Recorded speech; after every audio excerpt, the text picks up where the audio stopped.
Esto de acá es un ciber, o al menos lo que solía ser uno. Un espacio donde muchos usuarios, incluido quien les habla, vivieron experiencias muy interesantes a lo largo de los 2000, donde estos gozaban de una increíble popularidad. Es más, llegó un punto en el cual ya casi dejamos de ir ocasionalmente y nos volvemos un habitué del lugar. Terminamos conociendo al que nos habilita la máquina, algunos rostros que frecuentan el lugar y por supuesto los juegos que tenían instalados dichas máquinas. Con lo cual era complicado llevarse alguna sorpresa. Quiero decir, nos asombrábamos cuando veíamos a alguien muy bueno jugando, o a lo mejor el dueño del ciber arreglando alguna máquina que se rompió. Pero más allá de eso, casi sí que te diría que no había algo que nos pudiera generar una sorpresa. O por lo menos eso es lo que yo creía, porque un buen día entré al ciber que solía frecuentar y mientras caminaba al mostrador para que me habiliten una máquina, pude ver de reojo un juego que me voló la cabeza. Era un juego de Dragon Ball, sí, pero uno que yo por lo menos nunca había visto. Cuando le pregunté al dueño, me dijo que en realidad se trataba de un mod. ¿Cómo que un mod, le digo yo? A ver, estamos hablando de que pasamos de un juego de tiros que se veía así a uno que tenía estos personajes volando y tirándose poderes por todos lados. Sinceramente no podía entender cómo es que esto funcionaba. Pero ese no es el problema. El problema realmente es que cometí el gravísimo error de no preguntar cuál era el nombre. A ver, tampoco es que podía instalarlo en mi casa, ¿no? Pero digo, por lo menos lo anotaba como para después poder comprarlo. Pero es que ahí es donde está el tema. No se podía comprar porque al fin de cuentas no era un juego, era un mod. Y salvo que alguien se tomara el trabajo de grabar en un disco todo el Half-Life sumado a esto, bueno,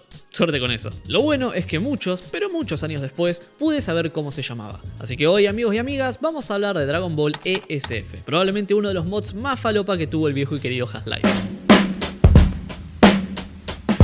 Si sos como yo, probablemente te estés preguntando cómo es que surgió este mod. Y para serte sincero, tampoco es que hay una gran historia detrás. Sin embargo, es mucho más viejo de lo que yo creía. Estamos hablando de que nació en el año 2001. Pero al menos que yo recuerde, acá en Argentina no se hizo popular, te diría que hasta mediados del 2005 más o menos. Este mod fue creado por el ESF Team, claramente haciendo referencia al nombre de dicho juego, que dicho sea de paso, ESF significa Earth Special Forces o en español, Fuerzas Especiales Terrestres. Como ya te dije antes, era un mod para el Half-Life, juego que utilizaba como motor gráfico el Gold Source. Dicho motor nació en el año 98 y fue utilizado principalmente para Half-Life, así también como para sus expansiones, siendo estas Opposing Force y Blue Shift. Esto lo traigo a colación porque quizás lo que nosotros entendemos por mod es literalmente cambiarle la apariencia al juego base y listo. Y si bien esto puede ser verdad, convengamos que si utilizamos el motor gráfico más que el juego en sí, podemos lograr resultados muy interesantes. Por ejemplo, si nosotros vemos lado a lado el Gunman Chronicles y el Half-Life, vas a notar que si bien cada uno tiene su propio carácter y jugabilidad, a grandes rasgos son básicamente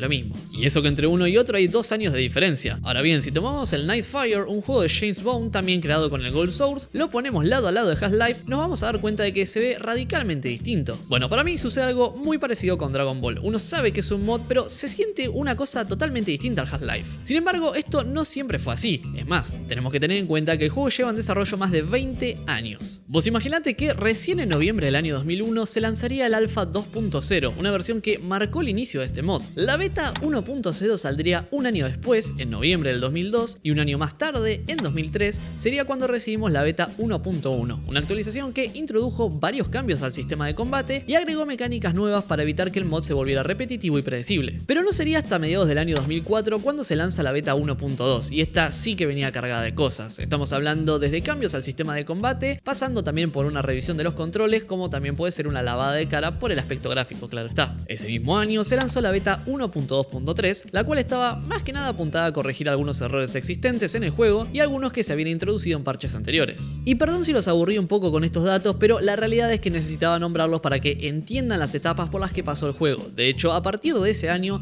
nunca recibimos más actualizaciones de forma oficial. Quiero decir, sí, hubo actualizaciones, pero estas vinieron por parte de los fans, los cuales hasta el día de hoy siguen creando modelos de personajes, mapas y sprites para incluir lo último que Dragon Ball tiene para ofrecer. Aparentemente, luego de esa 1.2.3 que te nombré, hubo otra versión llamada 1.3 que en realidad era una beta abierta, la cual supuestamente iba a ser la versión final, pero nunca salió. Y como si fuera poco, se perdió el código original del mod. Y esto la verdad es que dejó a los fans bastante a la deriva. De hecho, recién en el año 2018 se terminan filtrando algunos avances del juego que, aclaro por las dudas, seguían beta cerrada y no solo estaba mal optimizado, sino que prometieron fechas de lanzamiento que nunca pudieron cumplir. A ver, igual nosotros también podemos entrar ahora y descargar el mod sin problemas, incluso hasta instalarle alguno de los muchos parches que fueron saliendo a lo largo del tiempo, que, dicho sea de paso, los dejo en pantalla para que veas el amor que tuvo y sigue teniendo la comunidad por este mod.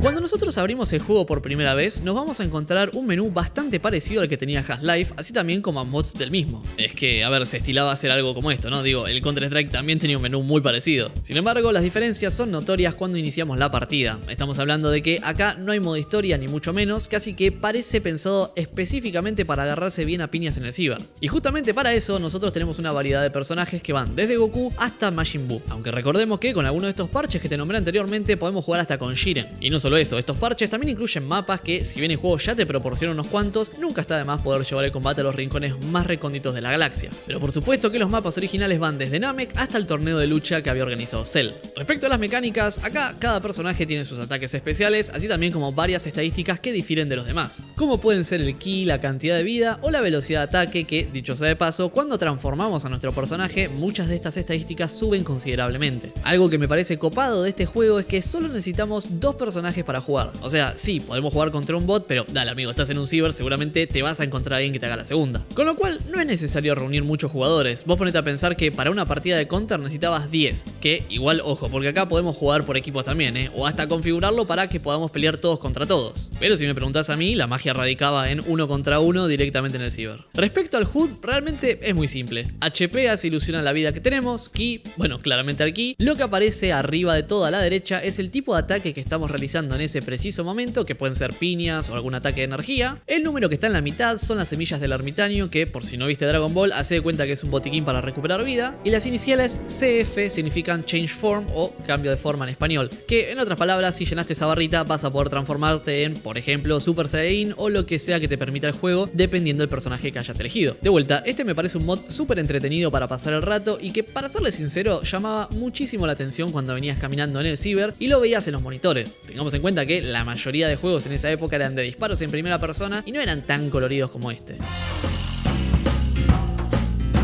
Me da pena pensar todo lo que pudo haber sido este mod y no fue, en parte por el turbulento ciclo de desarrollo que tuvo, que, dicho sea de paso, de no ser por los fans, este mod estaría enterrado hace ya mucho tiempo. Pero además yo calculo que estaban evitando sacar una versión final para evitarse temas de copyright. Es que, a ver, si nos ponemos a pensar, para aquel entonces ya existían otros juegos de Dragon Ball y la verdad que los japoneses tienden a enviar reclamos de cese y desista, y menos mal que no era Nintendo. Curiosamente, en 2019, los desarrolladores dijeron que el proyecto seguía vivo. No dieron muchas explicaciones sobre por qué habían desaparecido, pero por lo menos nos dejaron un par de fotos y videos de cómo se veía el juego en aquel momento. Después de eso, en 2020, organizaron un torneo de la versión 1.2.3 y en 2023 intentaron reclutar gente para el equipo de desarrollo. Lamentablemente, en marzo del 2024 hicieron un anuncio bastante peculiar. Resulta que como Half-Life cumplía 25 años, Steam sacó la versión aniversario del mismo, lo cual para nosotros los jugadores estaba más que perfecto, pero para los que crearon el mod fue una catástrofe. ¿Y por qué dirás vos? Bueno, en resumidas cuentas, porque rompía muchos de los mods existentes, entonces tuvieron que mudar el mod a Sven Cop, literalmente otro mod de Half-Life que te permitía jugar de forma cooperativa. Pero esto genera otros problemas, y es que no tienen el código fuente del Sven Cop y encima tienen miedo a que si vos instalás el mod este de Dragon Ball, Steam te pueda dar un back ban. Así que por el momento todavía siguen solucionando estos problemas. Pero dejando eso de lado, la última noticia publicada por el equipo data del día 6 de abril del 2024 y fue simplemente la de un torneo en memoria de Akira Toriyama, que por si ves en un tupper está claro que es el que creó Dragon Ball y pasó a mejor vida por aquel entonces. Resumiendo, no tengo ni la menor idea de lo que va a pasar con este mod. El público que alguna vez esperó ansioso su lanzamiento, con el pasar del tiempo fue perdiendo ese interés, lo cual se volvió un juego básicamente de nicho. ¿O me vas a decir que vos tenés algún amigo que todavía lo sigue esperando? A ver, puede ser, abrazalo de mi parte. Hasta acá el video de hoy, amigos, espero que les haya gustado y si alguna vez tuvieron la chance de probar este mod, cuéntemelo acá abajo. Pero por lo pronto, yo me despido y nos estaremos viendo